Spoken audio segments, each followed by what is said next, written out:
Hello there, friends. This is Spencer Michaud, and today we're going to be talking about the full moon in the third decan of Leo. I am joined today by my good friend Dulcie Cardinal from Canada. How are you doing, my friend? I'm good. Thank you. How are you? I'm doing well. I'm doing well. Thank you so much for joining me today. Dulcie and I go way back from our studies in nightlight astrology, so we've been talking astrology for quite some time here. I really appreciate the work that she does with Astrology Victoria. Um, so, Dulcie, tell us a little bit more about yourself, your journey to astrology, and some of the things that you're excited about with the work that you do. Yeah, for sure. So as you said, we studied together with Achyuta Bhavadas. We were studying Hellenistic astrology with him. I'm living in Victoria now, and Ren Butler is here. So I'm also studying archetypal astrology with him. And that's been just a blast. He's super cool and chill and very knowledgeable.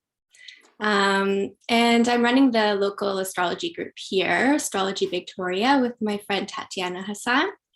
And we have a YouTube channel, so we do kind of the weekly weather and other topics that we find interesting. And we also host online Zoom astrology chats, just kind of casual chats with people, and as well as more formal talks with professional astrologers. And since the pandemic, everybody is welcome since it's online. So if you're not in Victoria, definitely feel free to join us. And we have a Lori Lothian as our next speaker on February 26th, and she's going to be presenting about annual perfections. So I'm pretty excited Nice. about that. Yeah, it's a great group. I did a talk on the fixed stars with Astrology Victoria that you hosted. That was very neat, and I've always enjoyed talking with you and Tatiana as well. And it's pretty cool that we can, all get together in this digital age now and have a local group become an international group just Yeah, overnight, our basically, right? community, like Yeah, that's just the community of astrology is so big, and we all kind of know each other, and it's a nice little community. totally. And Ren Butler is awesome. I have his book, The Archetypal Universe, Yeah, over here that yeah. I use quite a bit. So that's really neat that you're in the same area with a prominent astrologer and author such as that as well. So that is very cool. All right. So I am checking in on the chat with all of you. Thank you all for being here with us today. I'm just going to give a little bit of a roll call for some of our friends that are joining us here, Dulcie. We've got Susanna from Finland. We have the Play of Sun and Shadow from Chapel Hill, North Carolina. Welcome. That's a new name. Andrea is here from Croatia. Hello, Andrea. Dimfy is checking in from the Netherlands. Lynn is joining us from Vermont. Remco checking in from the Netherlands as well. Another friend from the Netherlands, Cyril, is here. We've got the Netherlands and Finland joining us. That's awesome. William, hey William. William is here from Baltimore. He's a astrologer that we've been chatting with a lot on Instagram with my friend CV Henriette and Art of the Zodiac, who is Yes, also I do here know today. William. Yes, hi William. Yeah, so they're both here today. Oh, Welcome, friends. hi. Fionn is here from Ireland, and Tarja is here from Finland as well. Lynn is freezing from wherever she's joining us from. Let's see. I think I got most everybody. Jody's here from sunny South Florida, who is definitely not freezing right now. Everybody's jealous of Sounds Jody good. and the sunshine. Okay, Jackie here from Asheville, and Raven joining us from Kansas, and Jay Astro Quantia is here from Vancouver Island. Very nice. All right, so thank you so much for joining us today. I really get excited about our international crowd. And one late arriver, Aaron, is here from Iowa as well, representing the Heartland. So very excited to have all of you here today. We're going to be going over the full moon in Leo. But before I get to that, I just want to give you a heads up. Well, it's some business that we're going through here. Is I do have a webinar of Aquarius decans coming up on this Saturday, February the 12th at 1 p.m. If you haven't signed up for that, there's still spots available. You can check that out at my website, spencermichaud.com. There's also a link to sign up in the description of this video or audio recording. Very excited about that Decans webinar. We go over things like mythology, fixed stars, tarot. It's just kind of everything Aquarius thrown into the kitchen sink and trying to unearth the essence. And everybody's got Aquarius in their chart somewhere. So understand the Aquarians in your life. And Dulcie, you have some Aquarius placements, don't you? Yeah, I'm fairly Yeah. Aquarian. I'm Yeah. excited. I'll be there. All right. Awesome. Excellent. Okay. So you can sign up for that. If you want to support the work that we're doing here today, the first thing you can do is hit that like button for us. That really helps us with the algorithm and gets our video out to the most amount of people possible. If you're new to the channel, please hit subscribe. If you'd like to make a material donation to the work that we're doing here, there's a little $sign in the chat. That's called a super chat or a super sticker. That will help highlight your comment or your question so that I don't miss it if there's a lot of things going on. So I appreciate all of you. Thank you so much for being here today. Let's get to it. What do you say? Yes. All right, Dulcie, we've got a full moon in Leo 3. We're going to go over a few big picture thoughts here. I'm going to pull up my screen and we'll take a look at the chart. And we are looking at February the 16th, 2022 at 11:56 a.m. Eastern Standard Time. And we have the sun in the third decan of Aquarius at 27 degrees Aquarius and the moon in the third 10-degree section of Leo at 27 degrees Leo. So, any big picture thoughts, Dulcie, before we kind of get into the nitty gritty? Yeah. The first couple of things that caught my attention, of course, we have the moon on the complete opposite side of the chart as everyone else. Mm-hmm. And so she signifies the collective and nurturing and home and community, yet she's all alone and in the sun sign, kind of taking the place of the sun. And the second point is that both the sun and the moon are squaring the nodes. So they're both at the bending, kind of the halfway point between the eclipses. So this is recognized as another kind of turning point, similar to the eclipses. It's on another axis. So it's a significant moment of some sort of turning point or shift. Definitely. Yeah, that was something that Michael Bryant brought up when he was here talking about the full moon eclipse in Taurus in November, that this particular full moon would be very important and connected back to that particular time period as sort of like the fruition of coming of that particular lunation. But yeah, I agree. An important turning point, right? Where the sun is starting to move from the south node towards the north node, maybe in a period of increase, whereas the moon is moving towards the south node here. So we've got kind of this increase and decrease energy happening simultaneously. Other things that you're seeing here in this chart? Well, of course, we see that the Mars and Venus are together, and they're together for quite a while, I think right until March 6th, the beginning of March. Oh no, March 21st. So for quite a while, February 6th to March 21st. So that's quite a while that they're dancing together. Yeah, I think the full moon in Leo is pretty significant just because we have the moon, who is a more kind of yin energy in the sign of Leo, of it's a fixed fire masculine sign. So it's a different form of leadership, I think. Yeah, that dance that we've got going on with Venus and Mars is interesting, isn't it? Mm-hmm. That's going to be one of two conjunctions that are going to be happening within a few weeks. And this one's happening in the second decan of Capricorn, which we can associate with the Three of Pentacles. I'll show this card real quick. I don't know if you all can see this, but this is, I'm going to stop my share for just a second. This is where the Mars-Venus conjunction is happening. And this is kind of a card about getting cooperation from people in your community to build something ambitious, right? An ambitious project of some sort. Here we see the artisan, somebody from the clergy trying to figure out if the what we're building has meaning.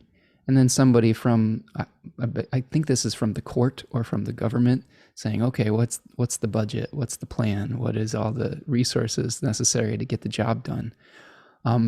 So I think that's really interesting, seeing those two planets coming together with, a planet really dignified like Mars, which can represent action and yang force, and that yin energy of Venus, finally providing the receptive quality where those two things can interact. One thing I was going to ask you about is one of the stories of Ares and Aphrodite, Mars and Venus here, is in myth, they kind of were illicit lovers, right? They like got caught having a little bit of playtime, and Hephaestus, the wife of, or the husband of Aphrodite, set an elaborate trap for them with this invisible golden net and trapped them, and then like displayed them for the gods, and were like, look at my philandering wife here. Like, so I wonder if there's also maybe potential for some kind of illicit action or illicit affairs going on with this combination as well. But overall, I'm feeling with that combination, like a plan is finally starting to materialize, and we're able to take action with the resources that we've been waiting for. If I go back to the chart here, Dulcie, Mm-hmm. we've got the sun co-present with Saturn, right? We've got Jupiter has just gone under the beams in this chart. So we have Jupiter that made its helical setting. And then over the course of this lunation cycle, Mars is going to make its helical rise. Saturn. Saturn, sorry. Yes, Saturn. Sorry. Thank you. Saturn is going to make its helical rise. Good. See, keeping me on track here. So what do you think about Jupiter in Pisces maybe handing off visibility to Saturn? What do you think about that transition we're experiencing? Yeah, I could see Jupiter in Pisces being all, this is the dream. This is what we were aspiring to. Everything is possible. And then Saturn starts to take over in kind of the more air sign of Saturn. And it becomes a bit more practical, and not necessarily everything is possible. Here are the limits, but this is what we can do, and we'll start putting that into action. Definitely. Yeah, I've been reading this book called A Tiny Universe. I don't know if you've heard of this book, Dulcie. It's by this author, Australian author, Joy Usher. And she's been talking about sect in her book, and the relationship with Jupiter and Saturn to the solar sect, the diurnal sect, and saying that Jupiter was sort of like this proxy for the kingliness of the sun, but that Saturn is kind of coming in and saying, okay, you've got this plan, you've got this, this vision like of Jupiter, but like you were saying, what is the reality? What is actually possible? And she had a really interesting way of thinking about Aquarius and planets in Aquarius, and especially how Saturn operates with limitations there. She was talking about the difference between Saturn and Capricorn versus Aquarius, as Saturn being the physical boundaries in Capricorn, and then Saturn in Aquarius is more about the ideological boundaries, which she compared to a glass ceiling. And I wonder, since you have some Aquarian placements, have you ever felt in your life like an ideal that was, I don't know, that you had to overcome as far as like your thought process, and does that make sense, what I'm asking? Yeah, I can definitely see kind of where the fixed opinions come in play. Yeah. Yeah, in terms of just overcoming these kind of opinions, I've had to make an effort to be open to other people's perspectives, because, I have a kind of sense of what is right and what is wrong. Right. but just because that's what I think doesn't mean that is true. So, but it takes it takes kind of calming down my own internal ego and just knowledge of what's right to take in other people's perspectives. But yes, once I do that, I can definitely add it to my own. But there is that block at first. Yeah, yeah, that's really interesting because it's Saturn supposedly in Aquarius is functions a little bit better because of the air quality, like the flexibility, more flexible, even though it is a fixed sign, right? It is a warm and moist sign according to like the Aristotelian elements rather than cold and dry. So maybe there is a little bit more ability to consider and contemplate different perspectives. In the research I've been doing for my webinar, Decan's webinar with Aquarius, talks a lot about the feelings of isolation due to feeling an ideological separation from sometimes from your community or from the masses or from society.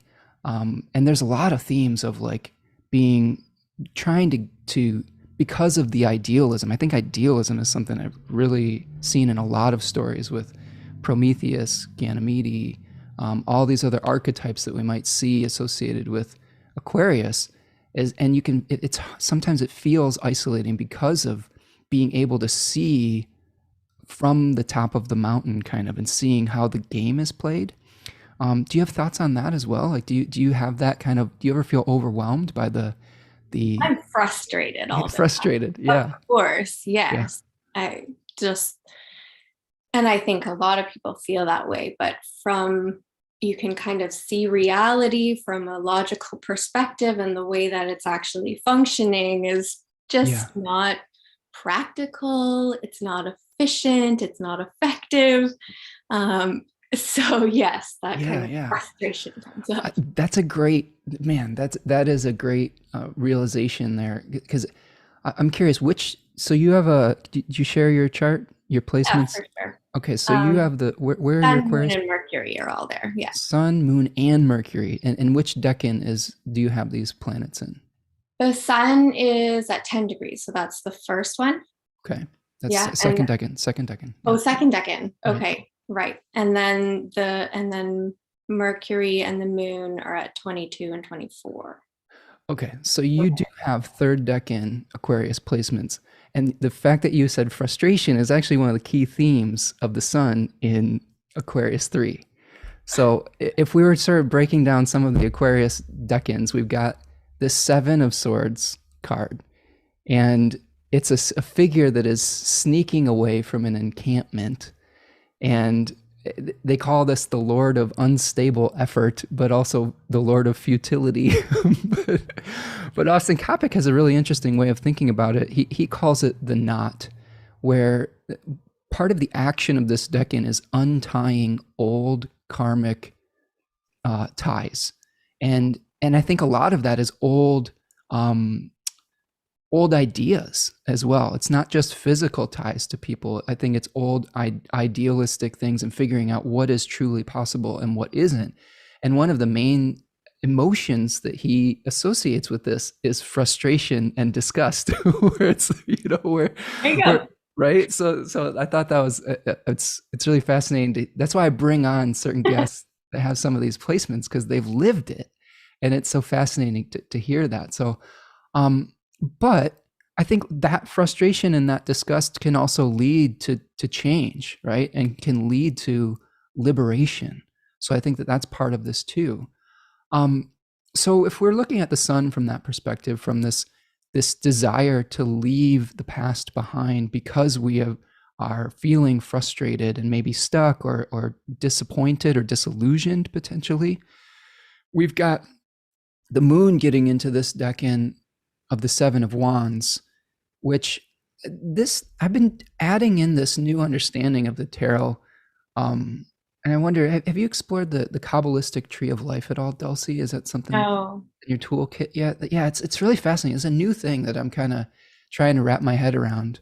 Um, And there is they're like energy centers that are associated with each of the different decans and numbered cards. And with the sevens, there's a sephira called Nitzach. I think I'm pronouncing that correctly. But that is one that is sort of about endurance. There's many different names for it: endurance, victory, eternity, leadership, but emotion and passion. And with this seven of wands card that we see, we have somebody who's defending their territory or defending their authenticity. How do you feel we can be authentic, our authentic selves, in conditions that require us to sacrifice for the good of the collective? Yeah, that's exactly what we're living right now, of course. Yeah, it's mixed because everybody has different opinions of what is good for the collective. Yeah. So it does take that reflection on who am I, what do I feel is right, and also being open to what other people feel is right.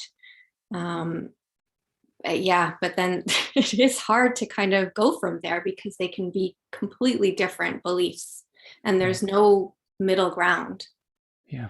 So we're kind of in that right now for sure. That does seem to be the challenge, doesn't it? Like we're living almost different realities on some level. Mm-hmm. One of the other things that Joy Usher talked about, and Dimphy's asking me if I use the companion book for the Tiny Universe. Yes, Dimphy, that book is behind me here. I'm working my way through the first one, but I'm getting to the second one too. A lot of good stuff in those books. She's a great traditional astrologer, Joy Usher. I really recommend those books. But one of the things that she says about Saturn's ability to create limits in Aquarius as well is through a little bit of, I don't know, controlling the narrative, right? By only allowing certain parts of a story to permeate through the boundaries, right? So, I feel like we've seen in various different news stories across many different topics, different maybe political factions wanting to control a narrative and not, accept any information from the other side. So that's a challenging thing too, of how do we come to that consensus reality if we're only allowing in one perspective, right? Yeah, and even if you were to read from another perspective, you're stuck in your own view, and it's hard to take that in. Totally. Yeah, I'm seeing a rise in America here of certain people calling for banning books, Yes. which feels very Saturn and Aquarius actually. And that's the darker side of Saturn and Aquarius. I mean, I think that from a modern perspective, we are trying to figure out, this idealistic Promethean future orientated kind of thing, which I do think is a part of Aquarius. But there's also like this darker side that we've been discussing as far as like trying to control a narrative, maybe also homogenizing the individual to the point where they maybe lose a sense of identity. And that may be part of the struggle that we're going through at this full moon as well, right? Yeah, Okay. banning books according to whose beliefs. Right. Right. That's my daughter, soon to be college age daughter here, is wants to be a librarian, and I've been talking about her about being a fighter, and that we need more people like her that are willing. She's got Mars and Aries, and we need fighters in the library system to be able to protect this information, and be able to at least have people have access to books, and then make their own decisions regarding it, right? Fighters in the library system. That's amazing. It's a strange time that we live in, that librarians are freedom fighters, and I think it's always actually been that way, but it's becoming even more, that role and that job is becoming more of that type of thing.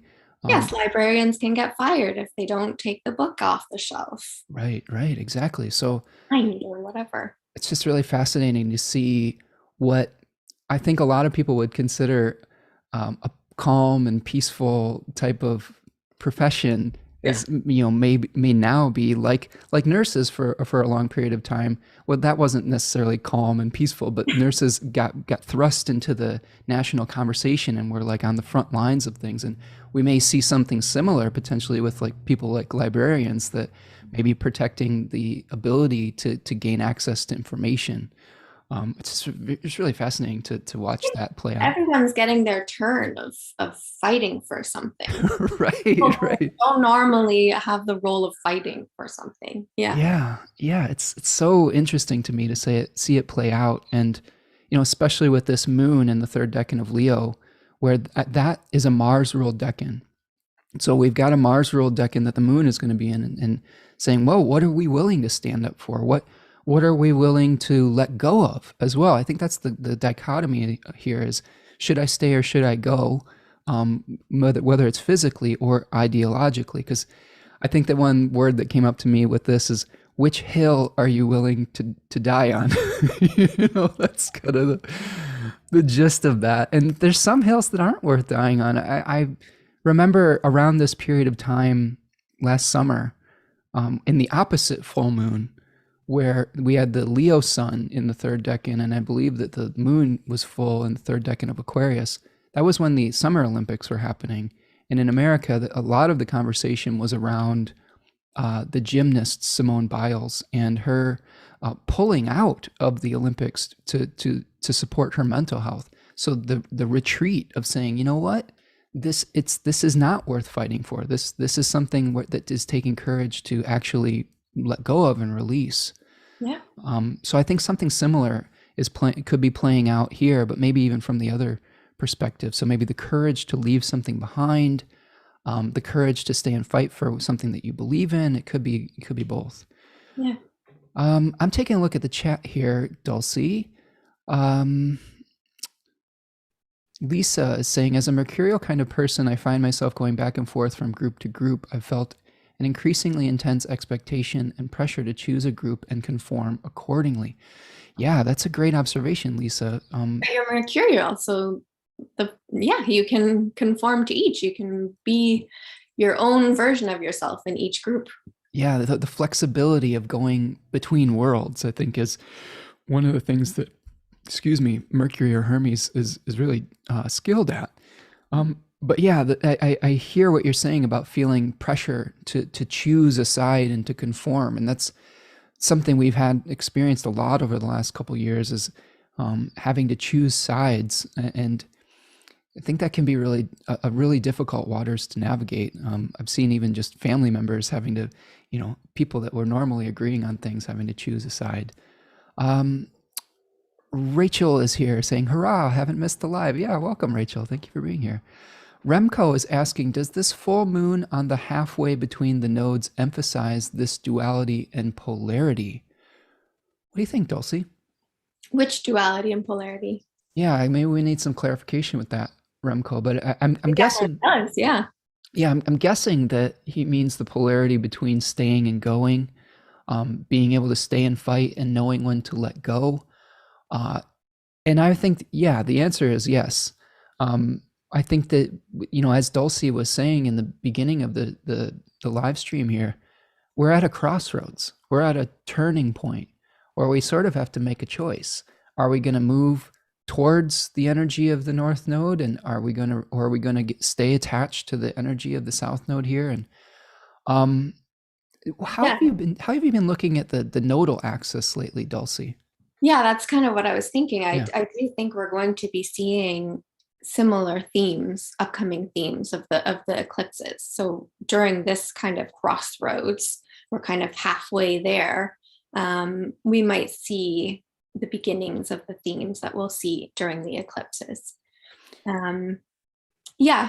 Between Taurus and Scorpio, we're kind of feeling that back and forth between scorpionic depth and kind of getting into the icky stuff and really looking at it and sorting through it, versus Taurus finding what is physically, sensually pleasant, and kind of finding some sort of relief from all of that ickiness. And also, making sure we have enough food and Yeah. resources for everybody. Yeah, it's interesting to see the challenges of what we're being required to compost maybe through Scorpio South Node, and how we're going to create um, the fertility that's necessary to grow something new within that Taurus North Node, right? And I can't help but think that that North Node is increasing the potency of Uranus and Taurus as well. Yeah. Maybe asking us to do it in a way that is different. Where we're seeing I've seen a lot of talk lately about currency and digital currency and like all of the changes that may need to take place with that. And that was one of the things that Michael Bryant brought up when he was talking about the eclipse back in November, was financial markets, and at this full moon potentially seeing some disruption in financial markets as well. So we'll see what happens with that. Do you think the last time that the nodes were in this axis, we did see kind of financial things coming up, crashes and that kind of stuff? Yeah, was this when we had first experienced kind of um, the Wall Street, like the Occupy Wall Street I and don't, yeah, the I don't housing know the crash? exact dates. I do remember doing research on this, and so I don't remember like Yeah. specifics. Well, at least from a Decanic perspective, the North Node is moving through that Seven of Pentacles territory, Mhm. which that particular decan has to do with an increase in forces of nature that are out of our control. So I'm curious if this is, we see more maybe natural disasters starting to come into the public consciousness, or just a need to make a transition to maybe more energy efficient ways of doing things. Maybe we need to take some climate issues seriously potentially. One of these days, maybe. Yeah. Hopefully, I don't know I'm always curious as to what it takes for the collective to respond to something. um Yeah, and I mean, if you look at the pandemic, we definitely responded collectively even more than we did with the climate, but certainly not enough. Yeah, yes, and that was something that was reflected in that movie I've been talking about. Did you see Don't Look Up? Yeah, Have you seen that on yeah, of Netflix? course. Talk about the frustration, the Aquarian frustration. Yes. That was a man. That movie, I'll tell you, that really hit an emotional chord with me, especially just seeing like when we understand as astrologers, when we can see some of the writing on the wall, not that we're omnipotent or anything like that, but we see Speak for trends. yourself. Right. Oh well, but Dulcie, she's the Aquarian here with the 30,000 foot viewpoint. But yeah, but being able to see the trends of how things are going and being able to connect it with things in history, but then still having to see this, I don't know, this attachment Yeah. to an individual agenda is really challenging for me, and it sounds like that's frustrating for you too. Yeah, definitely. Yeah, again, with the Aquarian theme, seeing how it could be, how you think it should be, and how far away you are from that. Yeah, yeah, for sure. Um, we've got a question here from CV of the Accidental Zodiac. It says, Spencer and Dulcie, do you use the 15-degree distance from the sun for Saturn's heliacal rise? Yeah. Um, yeah, I do. Do you use anything different with that, No, Dulcie? that's pretty much what I've read from Demetra George, essentially. Yeah. From her book, she talks about that in Ancient Astrology and Theory and Practice. And I'm looking because I believe that Joy Usher has something on this that's similar, but potentially a little bit different. And I was talking about this with a friend of mine, Shu Yap, who's another great astrologer. Um, she uses a degree of about 10 degrees for Venus, because she lives out in the bush of Australia, and she's like, I swear to God, I could see Venus at Uh-huh. about 10 degrees. But I do think with the 15 degrees separation with Saturn, I think that is appropriate, especially because the last time this happened, I was doing some research on heliacal risings and settings of the outer planets. And last year, when Saturn made its heliacal setting, when it came right within 15 degrees of the sun, you can think of that as a planet that is weakened and taking to its sickbed, right? Who is like saying, "Oh, I'm old. I need rest." Its significations start to break down. If we think about order being associated with Saturn, we had the Capitol insurrection in America on January 6th, right as Saturn was making its heliacal setting and conjoining in going into that under the beams condition, being burned up by the sun. Mm. So we had a breakdown of order around that period of time. And then when we had the Kazemi, one of the last times this happened, that's when the new administration took over in the United States with the Biden administration. And then when Saturn made its heliacal rise, there were some new cabinet members appointed. There was some results, some kind of some things about Trump, I guess, where there were new charges filed with him or something like that. So you could see the transition of power in that regard. And I wonder too if we're going to be seeing that around this period of time as well. We've already got Saturn under the beams, and we had Saturn made its Cazimi a few days ago already, especially from this full moon. But we're going to see over the course of this full to next new moon cycle, Saturn making its heliacal rise. So, whatever impulse that you've gotten at, like, I believe it was around February the 4th was the Cazimi moment.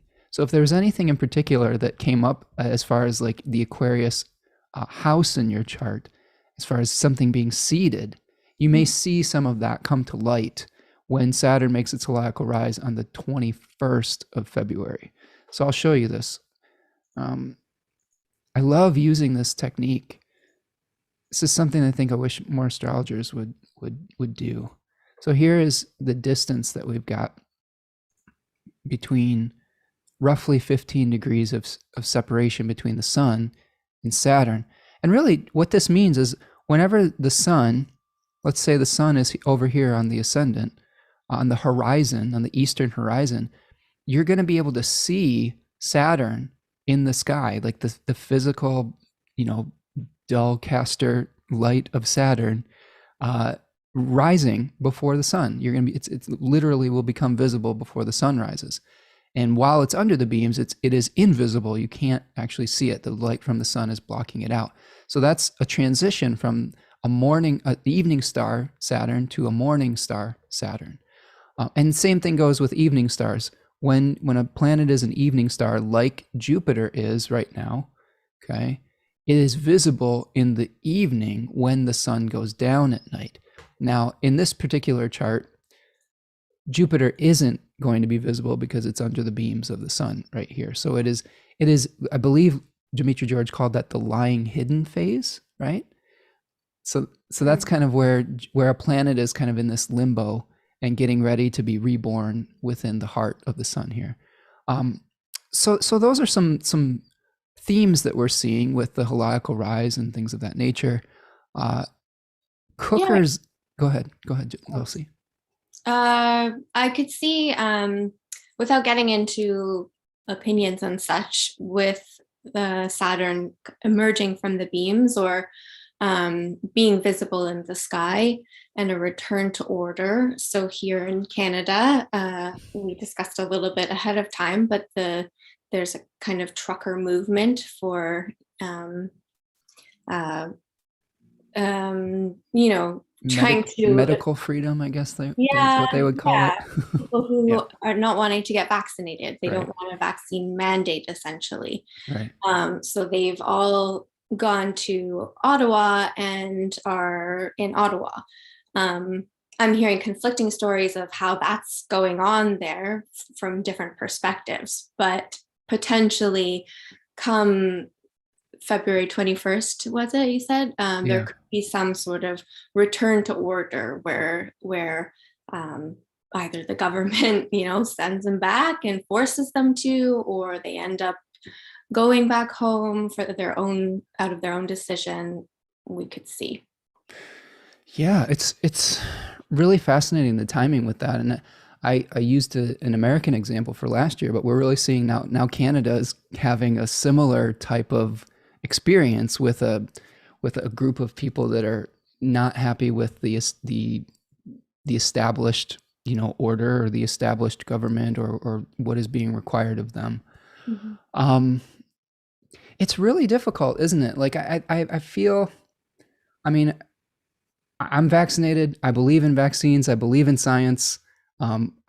Sometimes I feel like that needs to be stated clearer on this channel, because that's not something that is really even up for debate in my mind.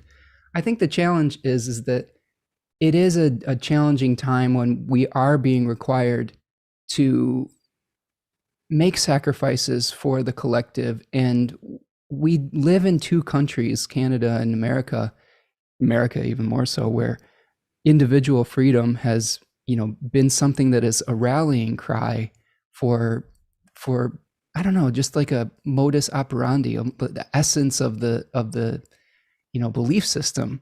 Mm-hmm. And it's such a test of that fabric of kind of, I don't know, it's just a really interesting social experiment that we're seeing play out, as how far are people willing to go to help one another, or to protect what they consider to be individual rights and freedoms, right?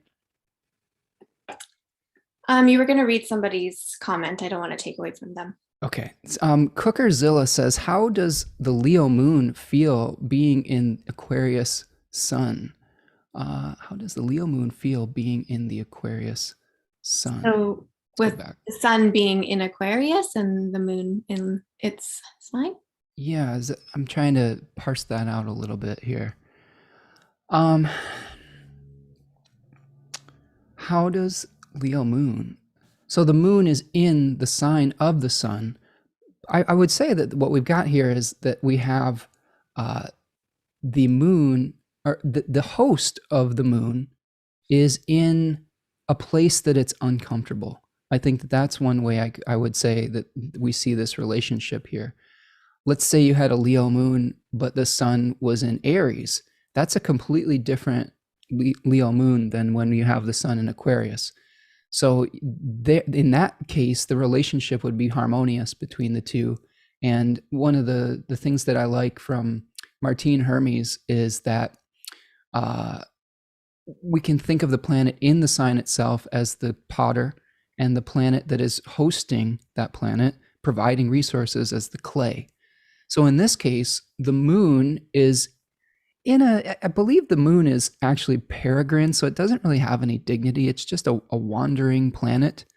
But the sun is in its exile. So the quality of clay that it's working with is difficult. It's not in its best shape. It's not where it has access to all of its own resources. It's basically playing by Saturn's rules.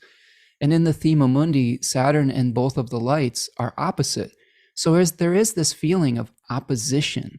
There's this feeling of being blocked. I mean, there's literally a blockage in the Canadian capital right now, where those trucks are making business, come to a standstill, come to a halt. Yeah, restriction. So government restriction, blockages, right. Definitely. Yeah, so I think that it's fascinating to see that play out, but it's not a comfortable place, I think, for either of these luminaries right now. The two planets that are the two planets that are very strong are the malefics, Saturn being in its own domicile and Mars being in its exaltation right now. So I think that, in addition to Jupiter being under the beams, which is weakening the benefic energy, makes for some more work that needs to be done. Like it's not a time of ease, I would say, right? I think good can still come from Saturn and Mars significations. This is Definitely. something, Good comes from work. Yeah. right, from battling, right? Yeah. What kind of things do you like? So let's take that a little bit further, Dulcie. What types of things do you think we can benefit from doing the hard work of Saturn and going through the conflicts of Mars? Well, Mars is in Capricorn, so it's more it's not a fiery Mars. It's a more realistic Mars and a strategic Mars, and able to plan things out a bit more and implement them. So using those kind of skills is definitely helpful. Um, and in terms of Saturn, um, perhaps recognizing, I mean, we've all recognized our own limitations and we're kind of tired of that. So um, it's it's tough. It's dragging on and on, isn't yeah, it? I don't know. I think we're definitely in an endurance test with Saturn Yeah, and Aquarius for sure. but I do feel there is an end. Like, there must be. Well, the planets keep on spinning and the cycles keep on going. So yeah, Yeah. I think there will be an end. I don't exactly know when that's going to be. I've thought about many different times that could be an ending for it. Um, I have to say though that the one thing that makes the most sense to me at this point is when Saturn just leaves Aquarius completely. Right. Like, Yeah. unfortunately, like that feels like, where we might feel less isolated when the Saturn strength will be waning. This is one thing that I've been noticing with charts and with transits is just because a malefic is well dignified, it doesn't always mean that that's a good experience. Like it just means that type of energy is really strong. And I think that, Yeah. Saturn and Aquarius, that energy of separation, that energy of like, you know, Zeus's eagle, kidnapping Ganymede and bringing him up to Olympus and feeling like separated from humanity, or Prometheus chained to the rock, making sacrifices for the good of all humanity, but suffering for it. I Yeah. mean, that energy is really strong right now. And I don't really see it abating completely until Saturn is in a different area of the zodiac, And unfortunately. of course, pros and cons with that, with the Yeah, separation. Introverts have definitely probably been a bit happier, maybe. you know, you don't have sure. to commit to things anymore. You can just say, no, sorry, I'm going to stay home. Sure, sure. Um, and, Which I am introverted. As much as I may be, putting myself out there on this channel, I'm 100% get drained by doing social things. So yes, I agree 100% so it with that. probably feels like there's a bit more balance in that for you. Yeah. Although I will say I'm getting a little stir crazy lately, and it may just be winter, because this is a time period. I was talking with Gary about this, which it's shortly after Emolk, which is the cross holiday between the solstice and the equinox, the winter solstice and the spring equinox. And the gist of Emolk was like the stirrings, the underground stirrings of the very hint in the beginning of spring. And I'm feeling that right now, the little bit like, I can feel something stirring. Everything's still frozen and it's like deep within, but you can feel this like little spark like happening. Are you feeling this at all, Dulcie? I'm in Victoria. It's been spring since December. So Oh, you see, you got out of the winters. You used to live in Ottawa, right? I did. And Right. Montreal. Yeah, no, thank you. So like when I talk to you and when I talk to Jody, who's in Florida, they're always rubbing it in with the weather. But Any here in chance you Michigan, get. it is very cold. Oh, So, I'm sure it is. Yeah. but maybe we can think about this metaphorically too, even if you're not experiencing it physically with the seasons, because we have people from all over the world here that have different climates. But maybe if we think about it metaphorically, there's something stirring that in this period of contemplation, Aquarius, I think the highest form of Aquarius, from what my research is, being able to contemplate what types of philosophical ideals you still believe in, right? What is it that you still believe in, and what are you willing to commit to? Do you have any thing to expand on that or add to that? Yeah, definitely. I definitely had felt stuck for quite a long time, and I am starting to not feel that Yeah. stuckness anymore. And in terms of finding out what we truly believe, past couple of years kind of turned everything upside down. Sure, I still had some core beliefs, but I had to rethink them. I had to take the time to shift my own worldview. Yeah. And perhaps I'm now coming to another conclusion. Can I ask what shifted for you? Do you have thoughts on that? Just becoming more open to people with other perspectives. Like you said, like I am also vaccinated and kind of on that side just generally. And I didn't have to put much thought into that. But when people asked me, are you going to get the vaccine because it's new and stuff like that, I did start recognizing another perspective. Yeah. Um, and I could kind of process that. I still did come to the same conclusion, but I understand a different idea. Yeah. I think that's a really great way to approach that. And that's something that I've had a lot of conversations with both clients, friends, family members. Um, just holding space for people, even if they have an opposing viewpoint, is something that I've been trying to do as well. It is frustrating, when we get entrenched in a certain position. It is, especially if we believe passionately about it. And I think you and I both, believe like that getting vaccinated was a way to have communal responsibility.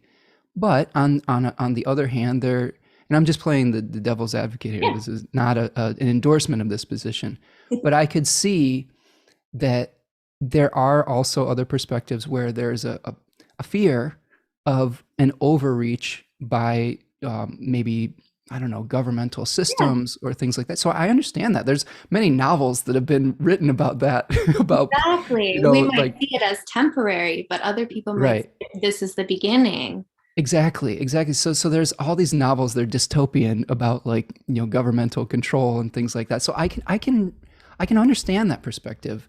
And I think that where I fall on some of this is balance is really the key. Like I think it's where if we go too far in an authoritarian direction, that has its own problems. If we go too far in I don't know, a libertarian perspective where, every person gets to make all their own choices and not think about the collective responsibility, that has its own challenges as well. So I think that the real challenge we've had throughout this last period of time, though, is we have something that does affect everyone, right? And we've hopefully we've learned that we are connected. I think that's the big frustration maybe you and I have is our actions do affect other people. Of And course. I guess I hope, like, if I'm not trying to convince anybody, but I hope that people do realize that we are a unified species and that our actions do affect one another.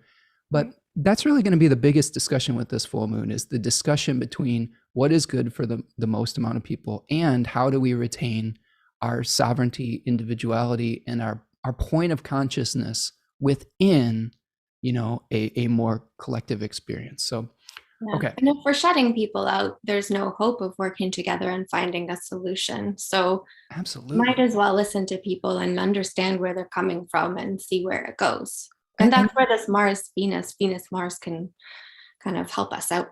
and I have some unvaccinated friends, and like, I have like some Some of my people, best friends are unvaccinated. right?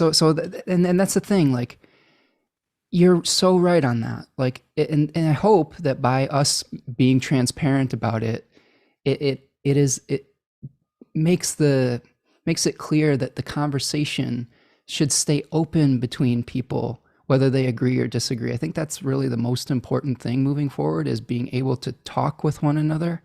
Mhm. And I hope that whatever things that we come across as a species, that we can continue to have conversations rather than polarizations, because that is one of the things that is coming up with Saturn and Aquarius, is only seeing your own viewpoint, to the exclusion of the other, and at the end of the day, we have more in common, I think, than we have in opposition, I hope. I'm looking at, And we might, and I think we're fighting for the same thing in the end, like kind of, this idea of freedom. We all do want that. right. It's just very, maybe different ways of getting there potentially, but yeah. Yeah, I agree. I think the essence of what people want is similar, but Yeah. it's the form that we're having challenges with, right? I'm looking through the comments here. Jody says, that's the Virgo in you. What is the Virgo in me?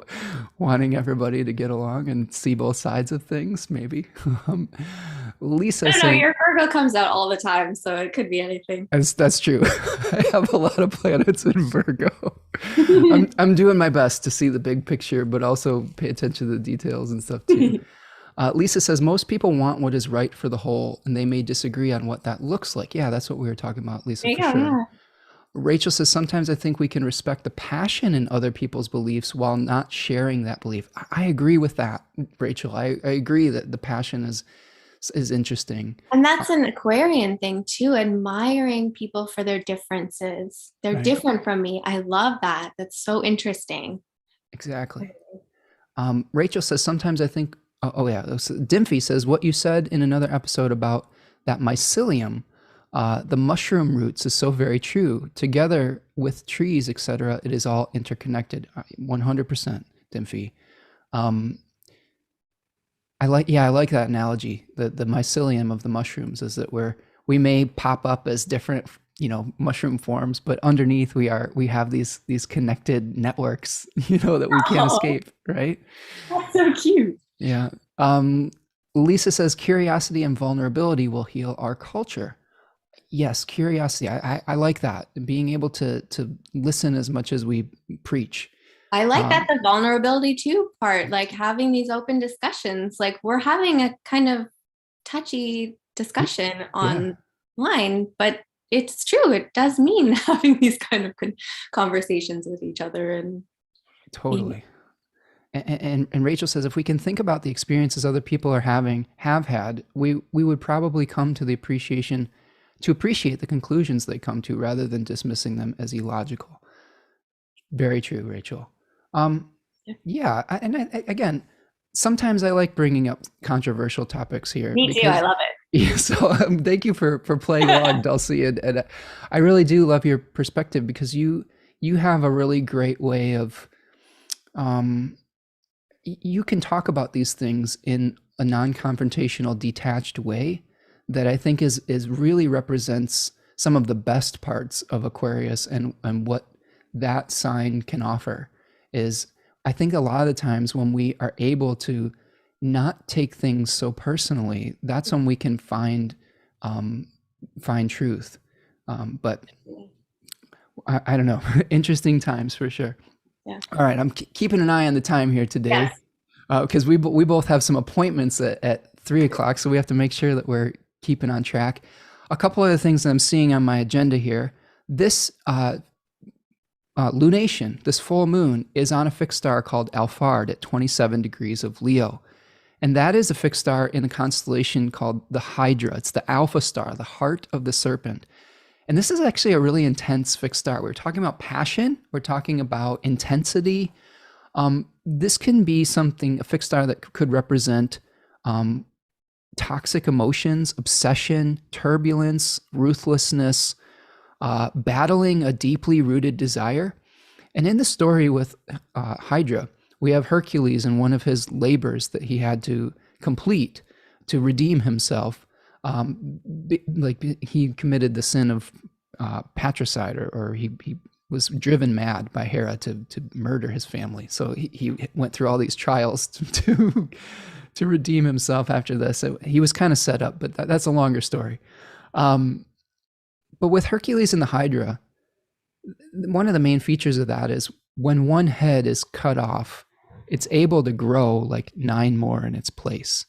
And I think that when we have these deeply rooted, intense emotions that we're trying to root out and to heal, it's easy to cut it off at the surface and then still have it breeding and festering underneath the surface. Interesting. And really the way that Hercules was able to overcome the Hydra was cauterizing these wounds of the severed heads by holding them up to the sun or setting them on fire. There's very different versions of this, but in a way, like holding up these things to the light, like the conversations we're having today, like having the conversation, not just repressing it so that our negative emotions can fester, right? It's how can we illuminate these things, right?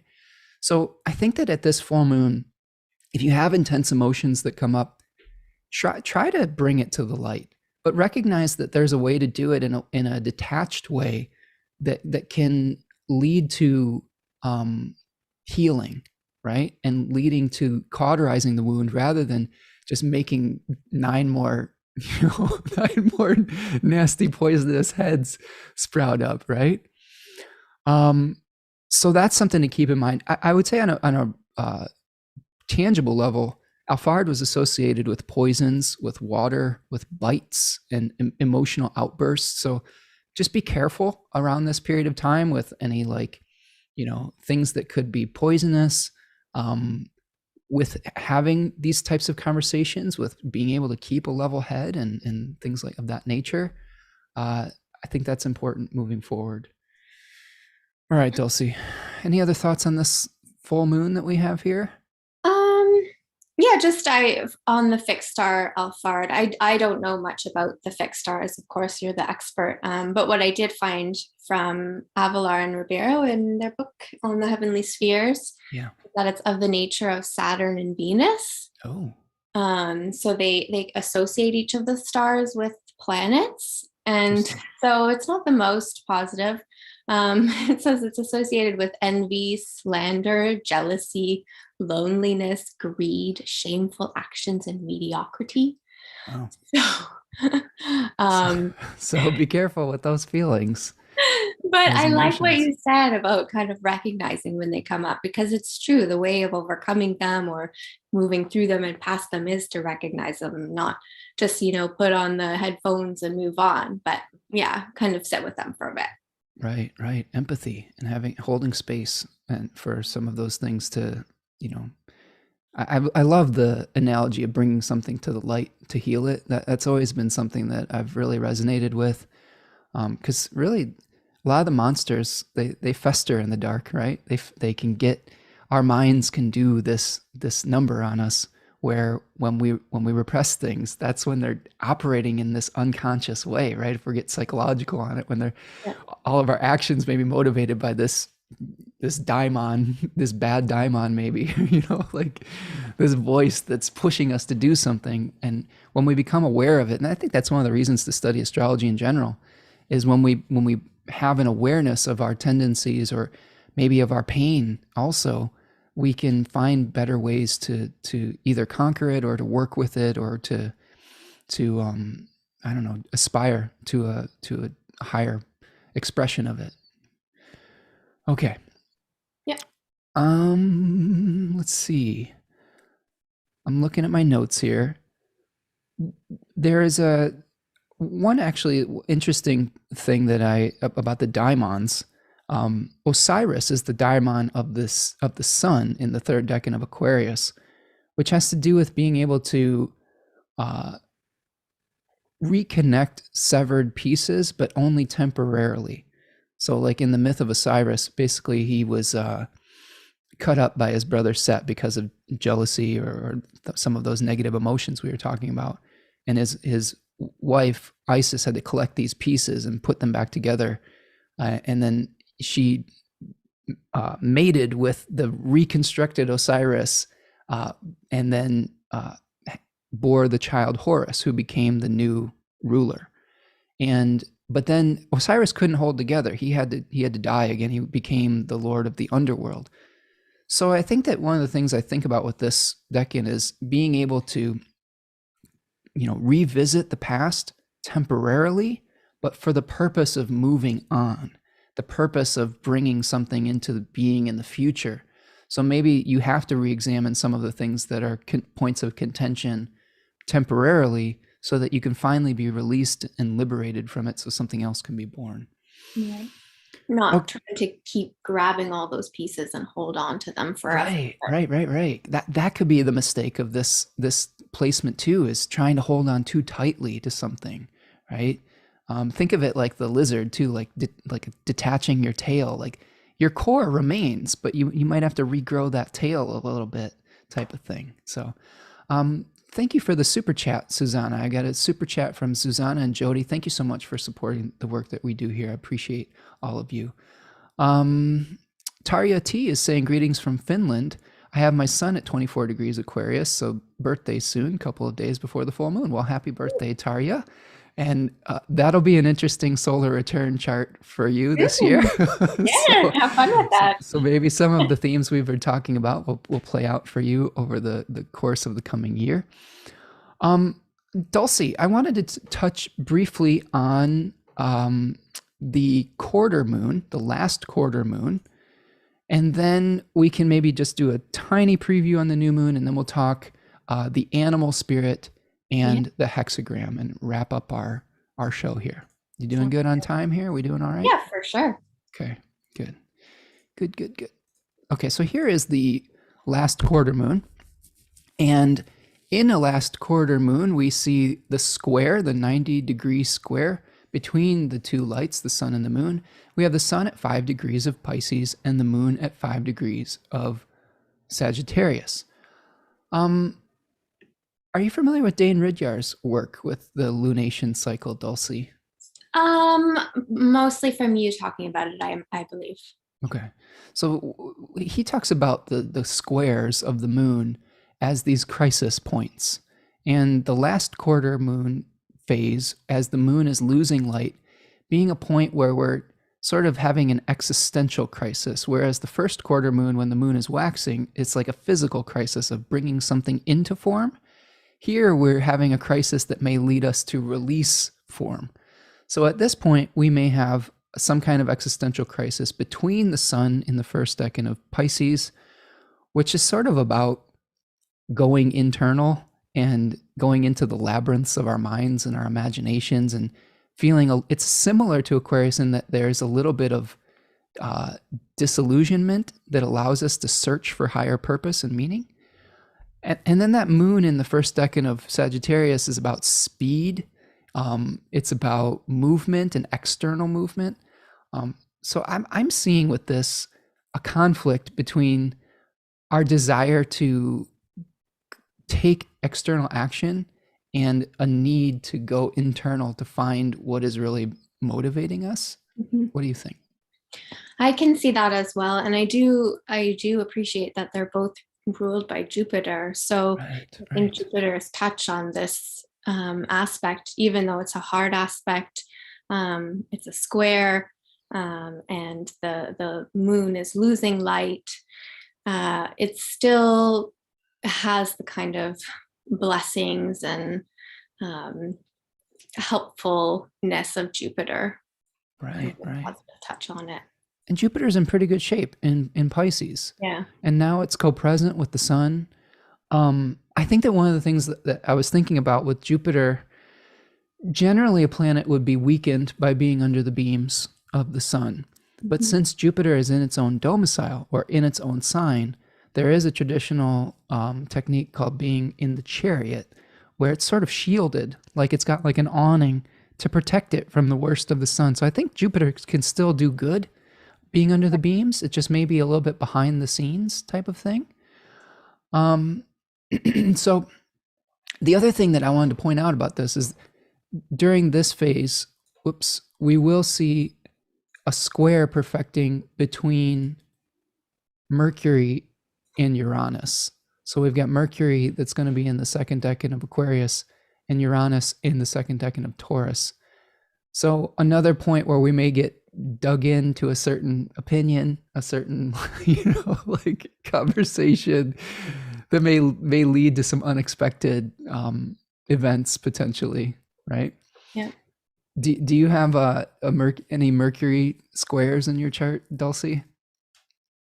I don't think so. Sextiles. Yeah, no squares. Yeah, I don't know if I have a square of Mercury. I have a Mercury Pluto square. But Oh, that's fun. that's yeah, that's fun.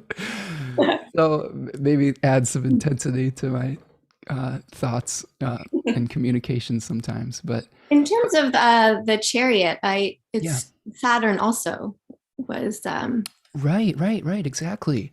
yeah. So at the full moon, Saturn is also in that condition where it's not going to be as weakened by its contact with the sun. So that's a really great point.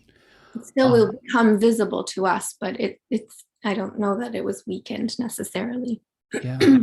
And maybe that's what we're seeing with some of the events playing out on the global scale too, is maybe there's this appearance of order going behind the scenes, but it still remains, it's Right. like maybe there isn't as much of a breakdown as there appears to be.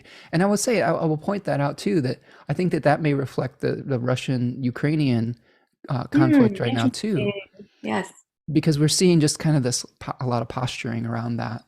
Yeah. Um, and I think part of that, and I talked about this a little bit with Gary Caton before, was Mars being out of bounds and Mars being like saber rattling. But now, as of this full moon, Mars will have come back into its inbounds condition, where it's sort of back into alignment with the sun and with the, I don't know, the king, they would say in traditional astrology. So maybe that situation calms down with Mars coming out from being out of bounds as well, back into Following the alignment. rules a little bit more.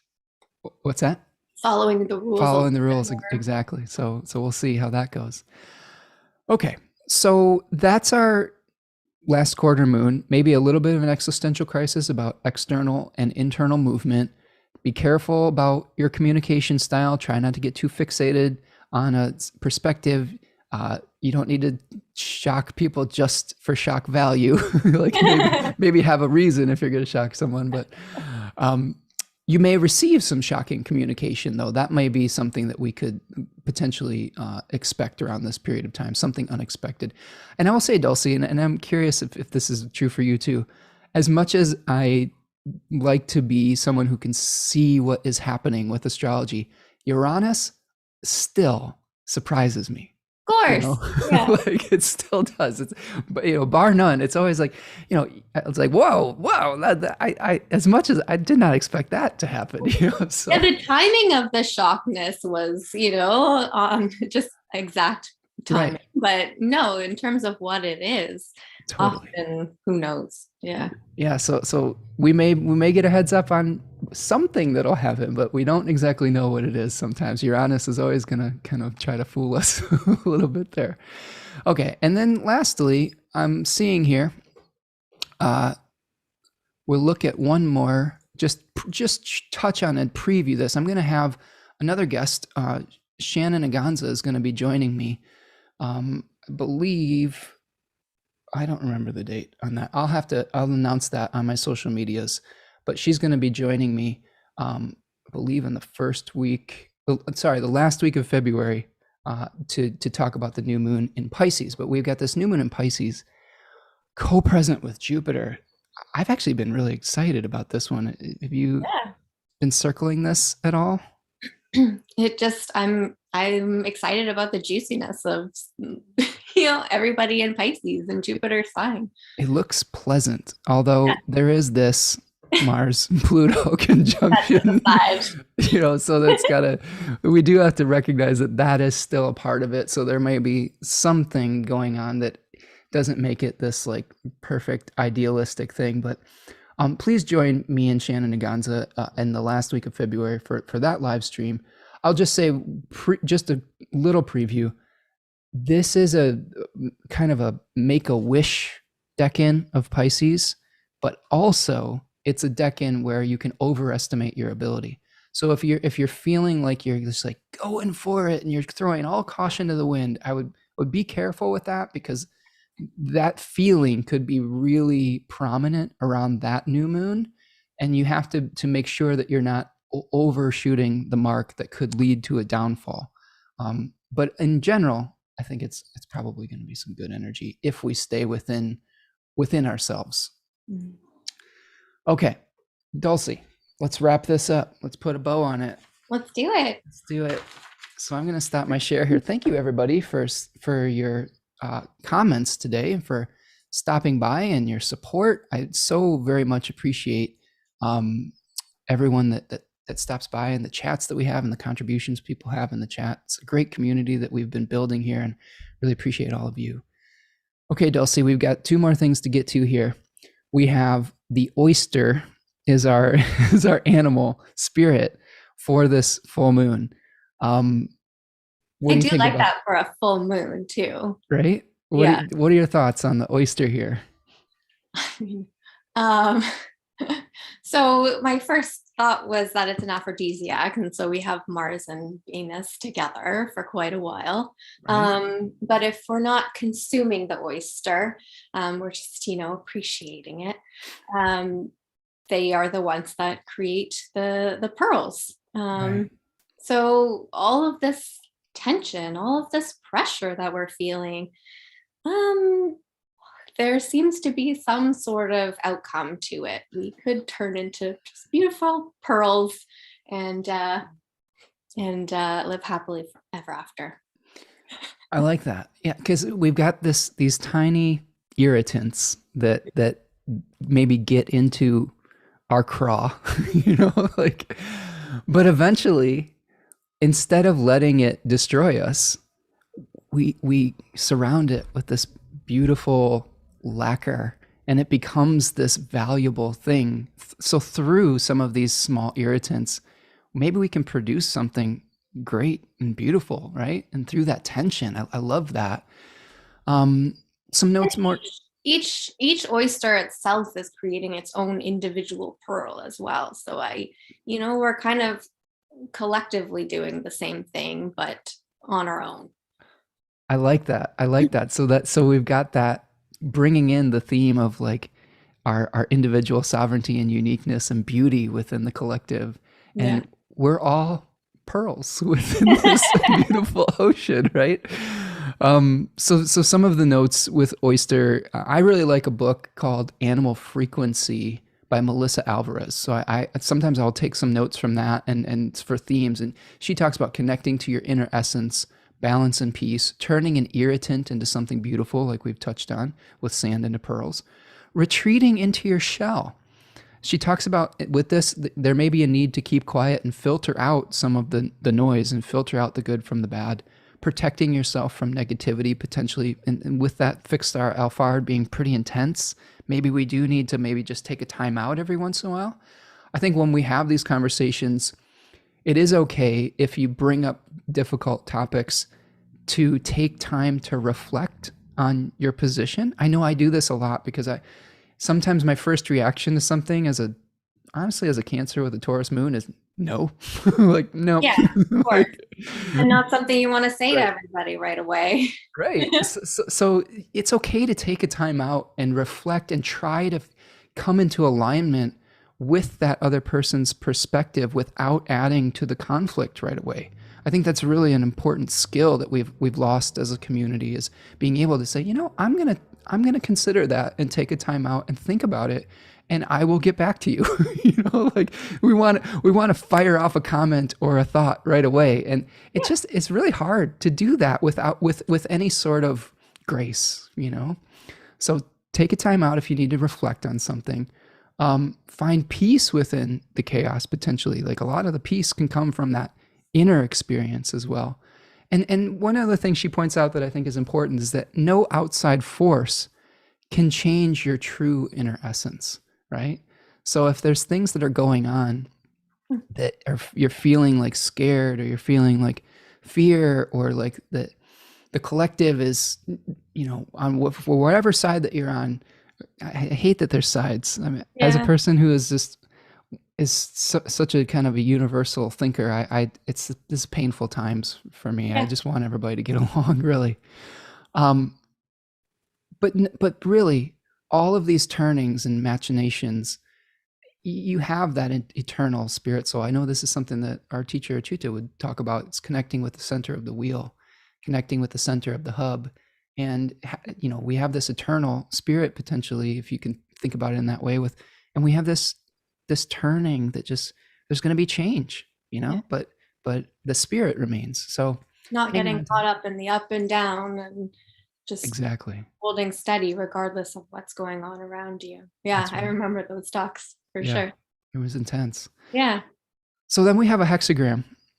We have hexagram number 9, which is called small accumulation, the taming power of the small, restraint of the powerful by the weak, small farming, taking care of the little things, using gentleness and friendly persuasion, temporarily being held back, but the rain will come. I think that's the key in essence with this is many of the translations of the I-Ching says dense clouds, but no rain, right? Where that feeling of almost like the pregnancy of the pearl, right? Like we're taking that sand, we're turning it into something, but it's not there yet. It's behind the scenes, and I think that might be what we're experiencing here too. There's a changing line, moving from 9 to number 61. Number 61 is inner truth, inner sincerity, inner faithfulness, confidence, conformity between what is inside and outside. I think that's important with this full moon as well, like saying, okay, who are we and how are we going to express that authentically? And you and I took some steps towards that today by, saying, well, here's our position. And Yeah. I can see the other position, but, still love you. Like, so line number 3 says, cart and axle separate. Husband and wife roll their eyes at each other. So this is an interesting one because this is where we may have some difficulty coming to a consensus reality. We may have that feeling of being blocked and not being able to really come to that agreement. This may be the agree to disagree line on some level. And so I wrote down in my notes, a danger of overconfidence leading to potential setbacks, events out of your control creating difficulties. That's something that I think that I really want to hear your thoughts on this. Dulcie, we could talk all day. I know we got to get going here, but what do you think about people feeling suffering of just feeling helpless because of the collective events, right? And reacting to that. And how do we come to terms with that? I mean, that's a phenomenon in psychology, learned helplessness. Like you keep trying to do something and it's not working, so you end up just giving up. No matter how much something's triggering you, you just don't react anymore. So that's definitely a fear. But I don't necessarily see that playing out in the collective, at least not with everyone. There's clearly people voicing their opinions still and fighting back, regardless of what they're fighting for. Yeah. So Well, I could see that being as how do we react as a culture to what we could consider a force of nature too. Do you know what I'm saying? Like that's something I've been meditating a lot about is how can we sometimes either surrender or accept that there are things that are out of our control and that are bigger than us, and the humility that takes rather than the hubris of thinking that we're always in control and we're always, that we always have to do something. Does that make sense? yeah, and surrendering doesn't necessarily mean accepting it and not Right. doing anything about it. Right. Surrendering is I'm accepting the situation, but I'm still going to be myself and participate, and hopefully it leads to something good. Totally. And it has that hope as well. Totally. And just a few other notes here. It's saying that sometimes small things may loom larger than expected. So some petty annoyance, like a grain of sand, could really turn into something challenging around this period of time. I wrote down forcing matters might lead to an unpleasant rebuff. The wheels falling off a project or a relationship, not seeing eye to eye. Too much emotional intensity, like Alfard, could make it difficult to sustain positive communication. And then the turnaround with this, what can we do about this energy? Return to your inner truth, return to your sincerity, express your authentic self while also respecting someone else's authenticity and their ability to express that. Exercise caution and return to humility. Gather information, discuss situations with others. Sometimes you have to hear someone out to be able to get to that point of agreement. And then, be open to the viewpoints of others. Listening is a really important skill that hopefully we can get back to as a community. Well, Dulcie, this has been really fun and a pleasure. And I really love chatting with you, and I love studying astrology with you. And everybody go check out Astrology Victoria. Where is the best place that we can find you, Dulcie? I'm running the Facebook group. So if you just type in Astrology Victoria, you could add the BC, but I don't think it really matters. We post all of our events there. We're also on Meetup. Instagram, I have, I made it. I put effort into it and I forget about it sometimes. So I'm sorry for people who are following that. But if Facebook is generally where I'm focusing my energy. Okay. So reach out, Astrology Victoria. Lots of great events. Check out their YouTube channel, right? What's your YouTube channel? Same, Astrology Victoria BC. And there's a lot of great forecasts on that channel as well. You do a weekly, correct? Yeah, we've been doing it, like making a presentation and everything. It's super fun. Nice. Very good. Okay. So thank you, Dulcie. Thank you, everyone that has joined us here today. Please do me a huge favor if you're still listening, hit that like button. If you are still not subscribed to the channel, if you want to get updates, please join us and subscribe. I also have a newsletter if you want to get updates on future webinars and live streams. So I think that's going to do it for me today. I hope that all of you will join me for the Decans of Aquarius. If you didn't get enough Aquarius today, this upcoming weekend, please be kind to one another as you go through these challenging waters, and try to listen to one another and see multiple perspectives, but also, be true to yourself and let your light shine as well. Thank you everyone for being here today. Thank you, Dulcie. And we will see you the next time. Take care, everyone. Peace. Bye.